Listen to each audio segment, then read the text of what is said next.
Hello and welcome to the Limitless Podcast. This is Deanna Herrin, your host. Welcome back. I'm so glad to have you on this Tuesday. I am super excited about this podcast today. I am here with Dr. Kevin Patterson. He's a psychologist and coach and such a fabulous human being that I was able to connect with via a friend. And I'll share that with you in a bit.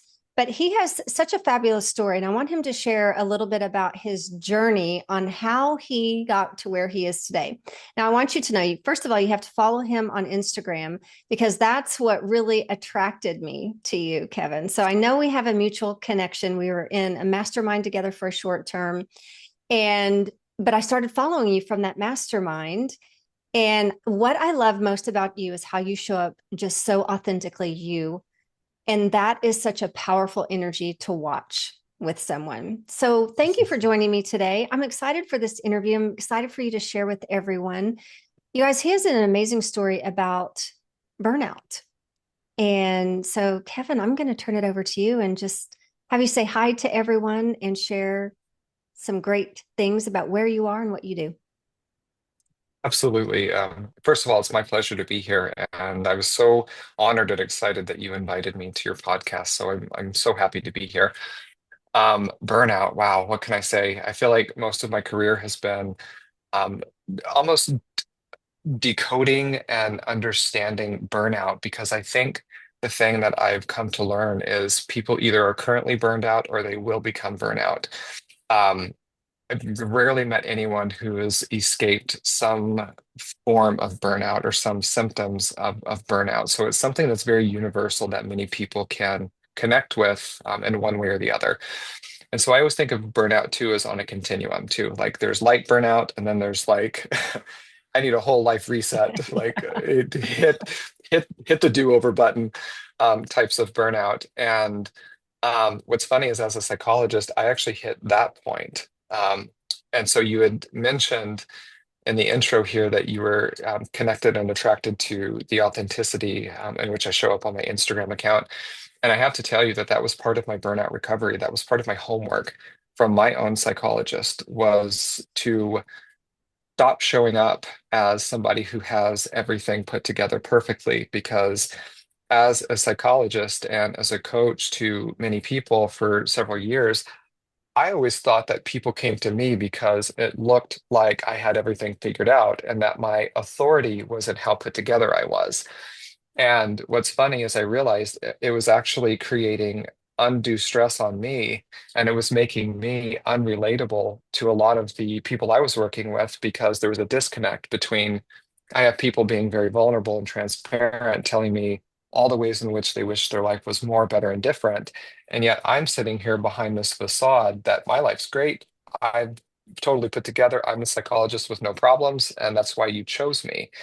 And whenever I hit my own experience with burnout, my personal therapist told me, get rid of all those constraints, like free yourself from that perception that you have to be perfect. You don't.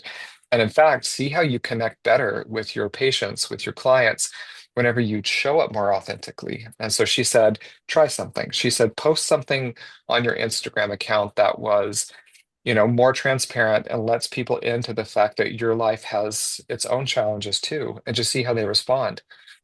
Deanna, I from that point on, I posted something that was super vulnerable. And even as I hit send on it, I remember thinking, like, oh my God, my stomach hurts. I don't want people to see that I'm not the person they think I am. I have my own issues I'm dealing with.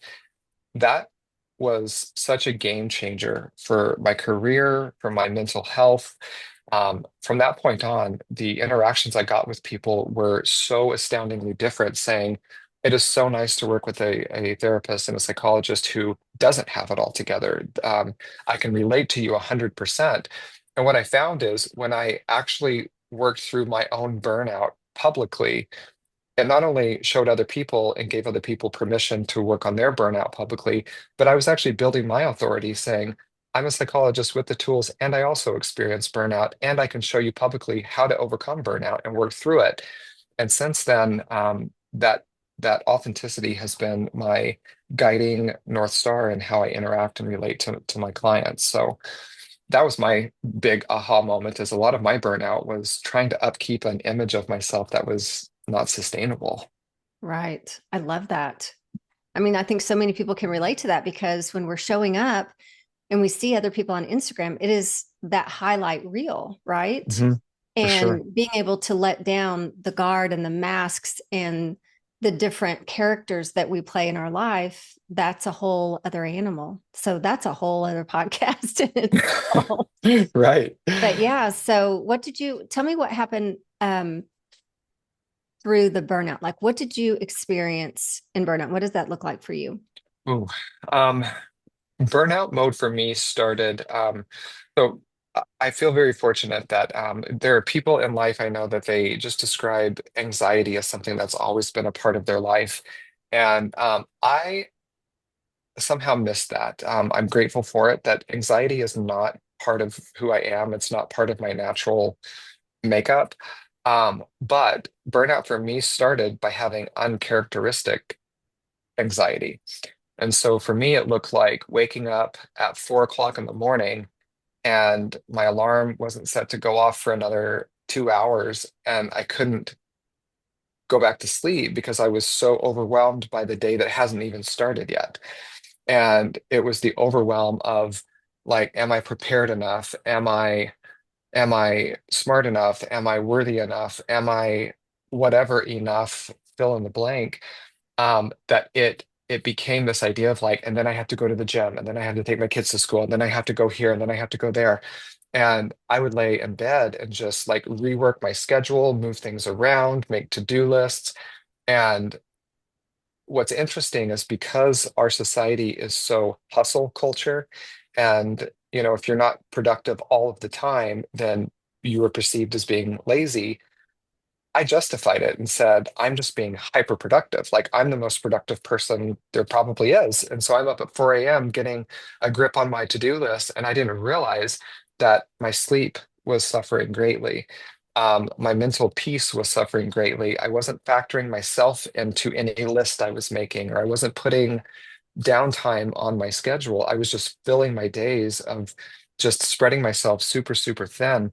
And it wasn't until I had a massive health scare that I had a doctor tell me flat out, like, hey, you need to work on your stress reduction. And I remember looking at him being like, I don't have stress. I'm fine. And he's like, I know what you do for a living, and I know your kids, I know your family, I know that you can't sit still. I know that you've got side projects going on all over the place. He said, Kevin, your life is exhausting to watch. You have to watch your stress. And I denied that I had any stress for so long until the burnout not only wrecked me physically and emotionally, but like it took a toll on my body and my health, and I was forced into being bedridden for a little bit. And when you're bedridden and there's nowhere else you should be but in your bed, and they've basically taken all your technology, like a teenager, taken all your technology away from Wow. you, and all I had to do, my only chore was to rest. I learned how hard that was. Like, to actually rest and not do anything was way harder than just being busy all the time. And yet that downtime, it did something. It reset my expectations on myself of, if I'm not here anymore, like, I'm not good to anyone. And so like my body deserves rest, and I deserve that.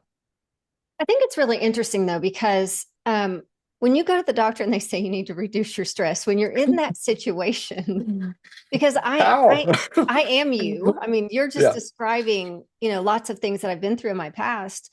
That is just who we are. And so when you say reduce your stress, when someone says that to us, it's like, what do you mean? Right. I'm just productive. I'm just doing the do. I'm just doing the work. What Right. is stress? Because you don't feel it when you're busy. You're just No. going through the motions. You don't feel No. any emotion because you're just so busy. So it's really interesting because what kind of things were you experiencing during that time when he was saying you were, reduce your stress? Again, it felt like he was talking to somebody behind me. Like, it didn't resonate Mm-hmm. because, like, as he was saying it in my head, I was like, I'm not stressed. Like, I've got everything. figured out like my day is planned so much that if I was missing appointments or double booking myself, or if I wasn't showing up, then we can talk about being overstressed, but I'm meeting all of my objectives. And I remember him telling me, yeah, but busyness is not the same as being productive. And he said, you're just really busy. And he said, I feel like you're making yourself busy so that you don't have to actually slow down and rest. And so I remember him giving me the task of, taking a day off. And I got to tell you, taking a day off was really hard. It was harder than I thought it would be. And so I slept in until about 6:30. So that was a nice 30-minute extra I got. But in my mind, I was like, I'm going to sleep until noon. I'm going to wake up and go get a massage. I'm going to go to the beach. I'm going to just like do nothing. Oh, by 10 o'clock, I was already so bored and feeling guilty for taking a day off that Mhm. I immediately opened up my laptop and just started working again. And I think that's the trick is that our mind plays on us, that if we're being productive and busy, that we're doing things well, that we don't reward ourselves for recharging and we don't reward ourselves for taking care of ourselves because, like I said, when you're not working, we label that as being lazy or not being productive. That for me, it felt so bizarre to hear him tell me I got to reduce my stress because in my mind I thought there's no stress, everything is working perfectly. And then what's even funnier is he asked me in the next appointment, I want you to list all of your stressors. That was really hard too because I hadn't yet accepted the fact that I had stress in my life. So it was hard for me to label a stressor because that would mean that I have to admit that I'm stressed. And so I was like, there are no stressors in my life. And he's like, Kevin, you live on coffee, you sleep 6 hours a night, you're raising two teenagers, you've got two businesses going, you're managing a massive client load. And he said, and you write for lots of different publications. He said, Kevin, you are burning the midnight oil every single night. And he said, raising teenagers alone would stress any parent out. He said, I don't believe for 1 second you're not stressed. And so he positively challenged me in ways that got me to finally admit you're right. I am exhausted. I haven't known not working since I was 16. I grew up in a very high achieving family that we didn't reward downtime. And you're right. I'm now in my 40s, just burning myself out completely.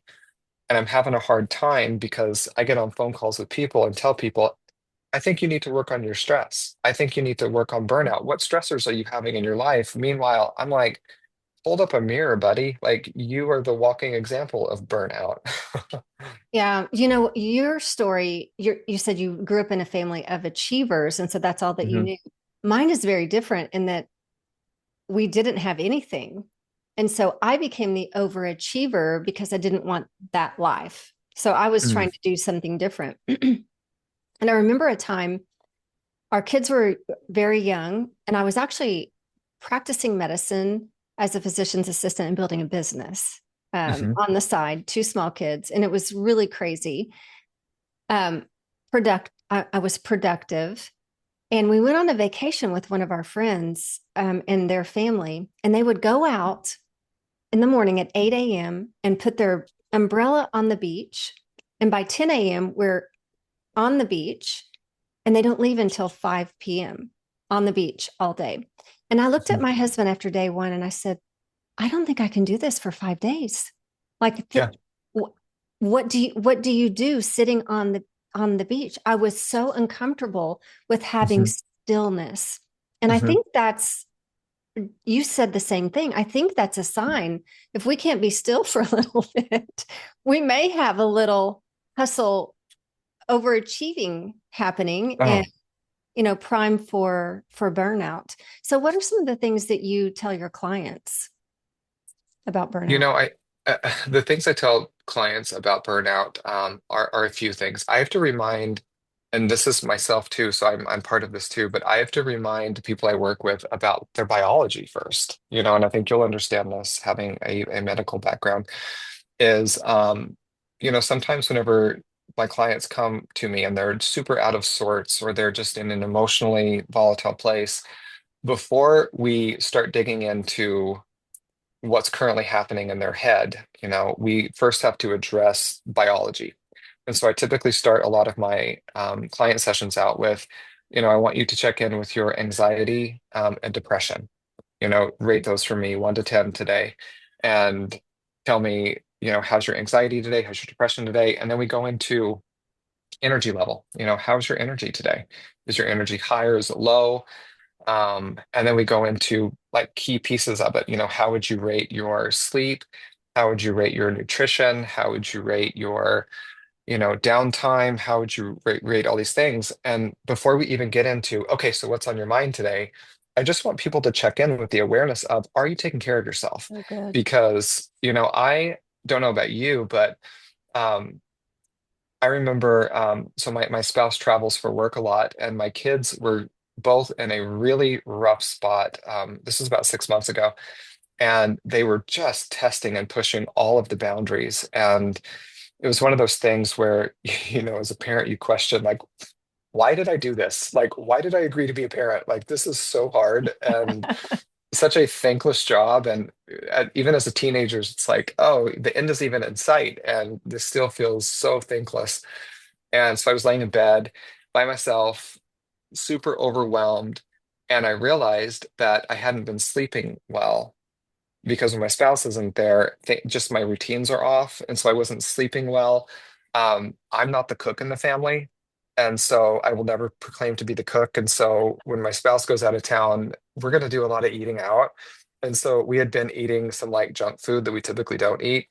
And I recognized that I was getting up early to have client sessions at 5:30 in the morning because I live in Hawaii, that our time zone is not that accommodating. So I had to get up early to have client sessions for people in California and on the West Coast. And so I realized that I wasn't sleeping well. My routines were off. My nutrition sucked. My kids were really pushing all of my buttons, that I was laying there at night. And even in the darkness of night, things always seem way worse. Like you can convince yourself that you're lonely and no one cares about you and life sucks when it's dark and lonely. And I just had put myself into this emotional spiral where I thought, what would you tell a client right now? And that's my question I do to myself is, what advice would you give to somebody going through this right now? And for me, it was, dude, go to sleep, get up tomorrow, eat something nutritious, tell your kids, figure it out. You're old enough, you got the boundaries, like just take care of your life, and then give yourself some slack. And so for me, it was just like talking myself through the same thing I would tell a client. And so starting with biology is a great way to say, those are the controllable things. So we can control our sleep, we can control what we put in our mouths, we can control our routines. And so it's things like that of just making sure that you're controlling the controllables. The second thing that I would tell clients about burnout is, what's your belief around you time? Because I think for parents, I see this in women a lot. Women feel very guilty about taking me time because they think they're being selfish. Women, I think personally, I think women wear more superhero capes than men do, and they wear more hats. And so for you to encourage a woman to take a couple hours and just do nothing but what makes you happy, most women don't take that well because somebody always needs them. But I would tell any client that, like, you have to schedule some time for you in the day, whether it's to take a nap, read a book, go see a friend, go to a movie, take a yoga class, go to the beach, do something that brings you joy. We have to factor in those little moments of joy and reclaim parts of our day to show that, like, we're not mindlessly giving away all of our time and attention to people because, unfortunately, if you give all your time and attention away, people will take it because that's the standard you're setting. Yeah. Yeah. So good. And that energy, right? So we give our energy away in so many different places. So that's basically what I do when I coach women is, where's your energy right now? Look at all the Mhm. people, all the lives that you've touched in the last 24 hours. Why do you Right. feel so depleted? Where is your energy? Where did you give it to? Who are who Right. are the people that you're giving a lot of your energy to? It's time to reclaim that. And that has been something that has helped me so much just to go, okay, why do I feel zapped right now? Where is, Right.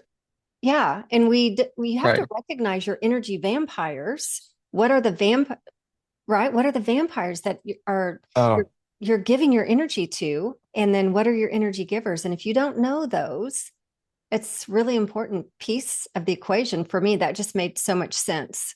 oh, and what you're saying, what comes to mind for me is just really, really assessing the concept of reciprocity Mhm. in your life.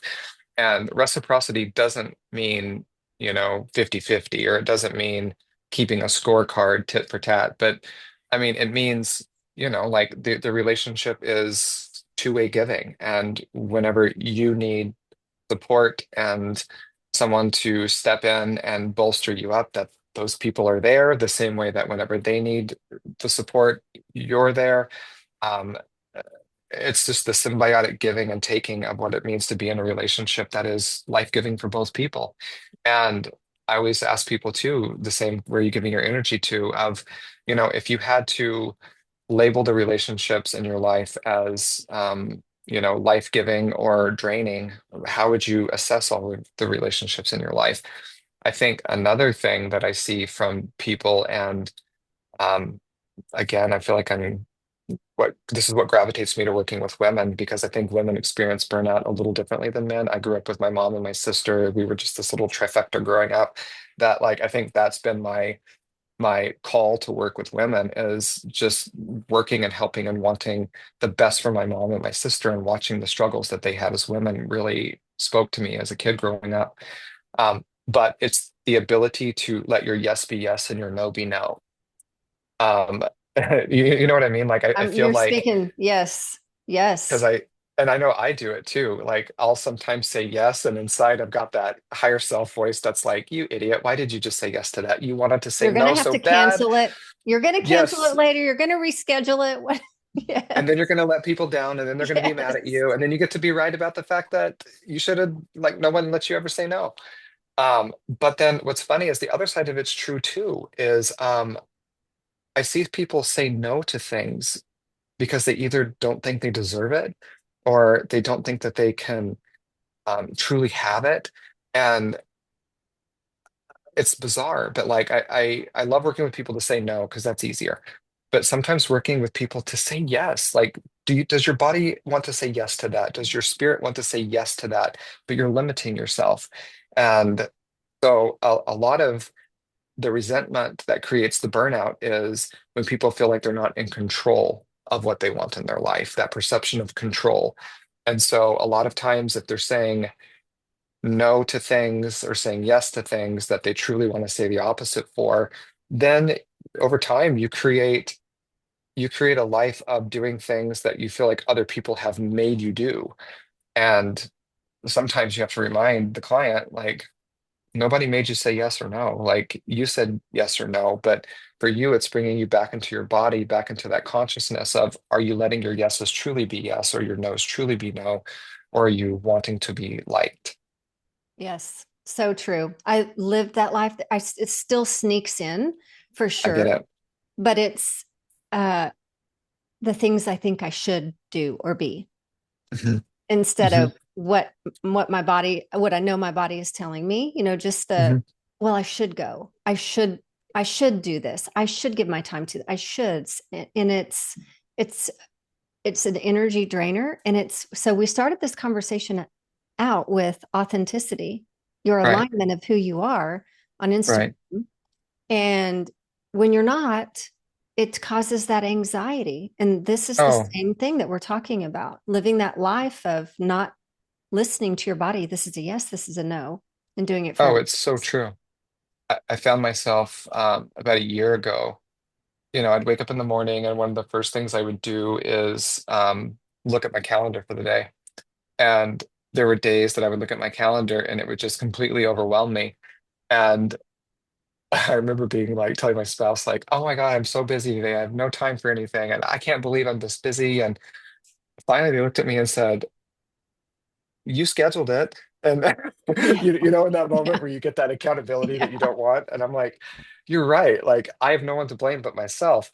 That's another tool that I encourage people to do is like just take inventory of your calendar for a week. Just look at your calendar for a week. And if the calendar inspires you, great. You are managing your time and your energy in a way that works for you. If your calendar completely depletes you, then a change needs to happen. And That's so beautiful. I want to be clear that like, you know, it doesn't mean that every day is a walk in the park. I think that that's a very unrealistic because we still have to pay our bills and we still have to take care of the things that we have responsibility over. But it does indicate things like if your job, you look at what you're scheduled to do for your job, if a week in the life of you and your job is so depleting, get a new job. Like start Yes. looking, like change it. If you know your calendar, you look at your calendar and you're scheduling time with a romantic partner or a friend that the time that you have on your calendar is depleting and it drains you, you're not a prisoner. Like you need to be in relationships that nurture you and fulfill you. That sometimes looking at your calendar and just assessing what's my energy about my calendar? Is it inspiring to me? Even on the tough weeks, I still want to do it. Mm. Great. But if your calendar, you look at it and it just makes you want to pull the covers back over your head and go back to sleep, Yeah. something needs to change. I love that. Does it inspire me? That's a keeper. That's really, really good. Awesome. So anything Yeah. else you want to share about things that you coach Mhm.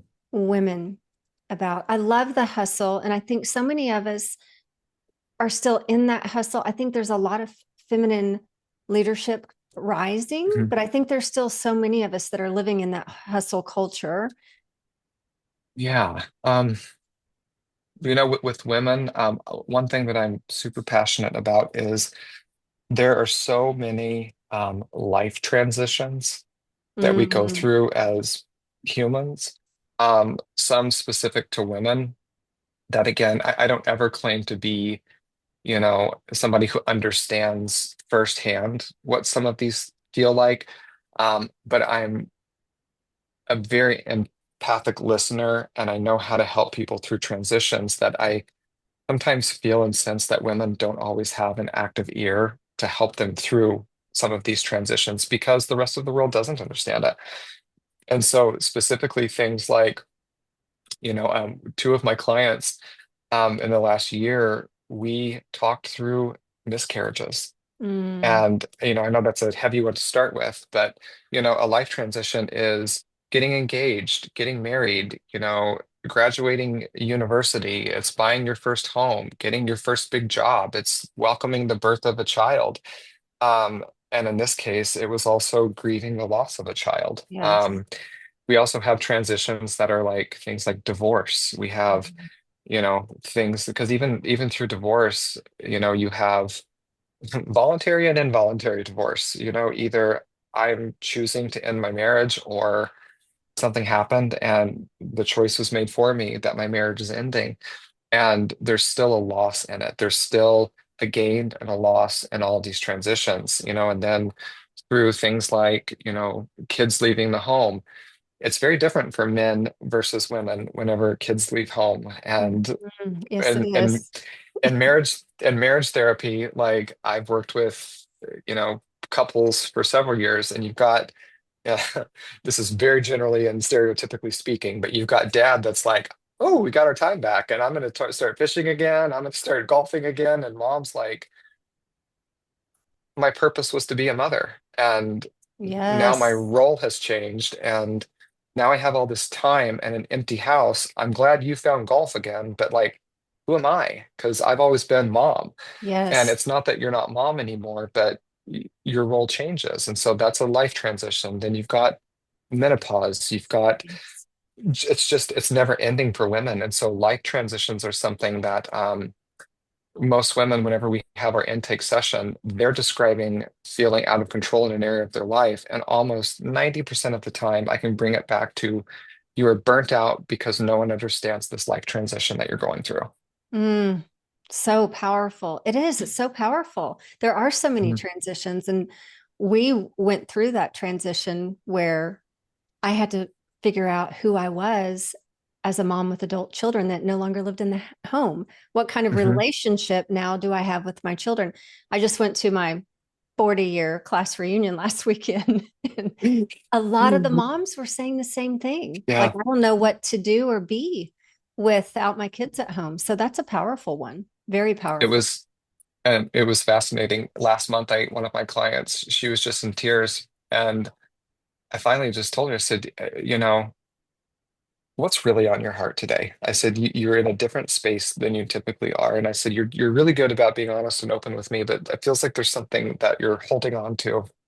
And let's let it go. And oh my gosh, I was in tears with her in this session Mm. because she had just been given um the news that her company, because she was eligible, her company was ready for her to retire.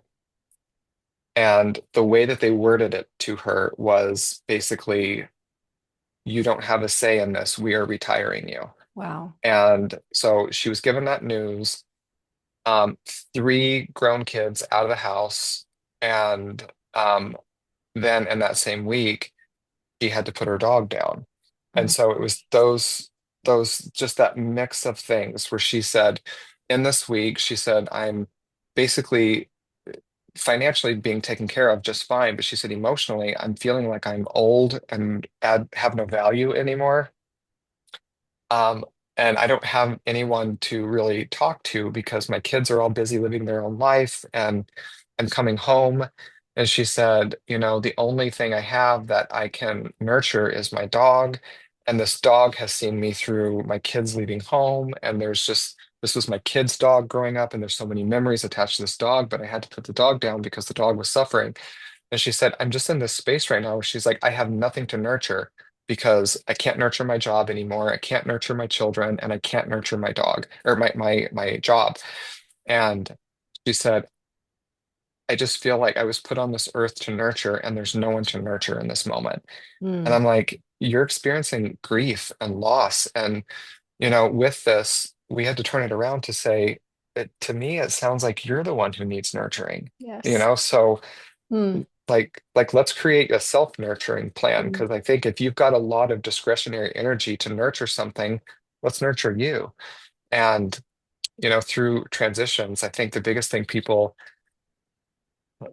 don't understand is, for every transition there's a gain and a loss, there's a reward and a consequence. And even something like buying your dream home, like how exciting is that? Mm-hmm. But the reward is, I have this dream home that I love, and the consequence is, uh-oh, now I have to pay for it, And like, that's the thing. And again, and that is, maybe it's a step up and I'm moving up and I get new things and it's prettier than my last house, or it feels more like home. But the loss is, maybe I'm leaving a house I was in for 15 years and my Right. family was established in this home. And, it's not like I'm in a rush to leave it because this has always been home. It's emotional to go from one to the other. So having 2 feet or 1 foot in both worlds is kind of that journey from one transition to another. And I don't know, there's a ritual component to it of letting things go and honoring things for what they Mm-hmm. were, and then formally welcoming something new and creating the space for it to take shape in our life. That if we don't, then that's how burnout happens, because Yes. sometimes we just go from one life experience to the next and we don't take any time to process, and we're just like moving so fast and life is happening so fast that you finally get to the point where you're middle-aged and you're like, where how am I this old, and where did the time go, and what have I missed? Exactly. Yeah, you said something pretty powerful. You said, um, to teach you to nourish yourself. Maybe that's what needs to focus. And we started the conversation with burnout in your life, and you learned Mhm. to nourish yourself. Mhm. And so you do such an amazing job with teaching people how to come back to themselves and nourish them. It sounds like so, so beautiful. I love that. That's a huge it's personal for me, to be honest. Mm-hmm. And I think I shared with you in one of our chats before that I found yoga, for example. in a time in my life where I didn't realize that it was going to save my life. Mm. Um, and it did. And then the profound impact that yoga had on my life, it caused me to be a yoga instructor and to want to go through the training program to share it with as many people as I possibly can.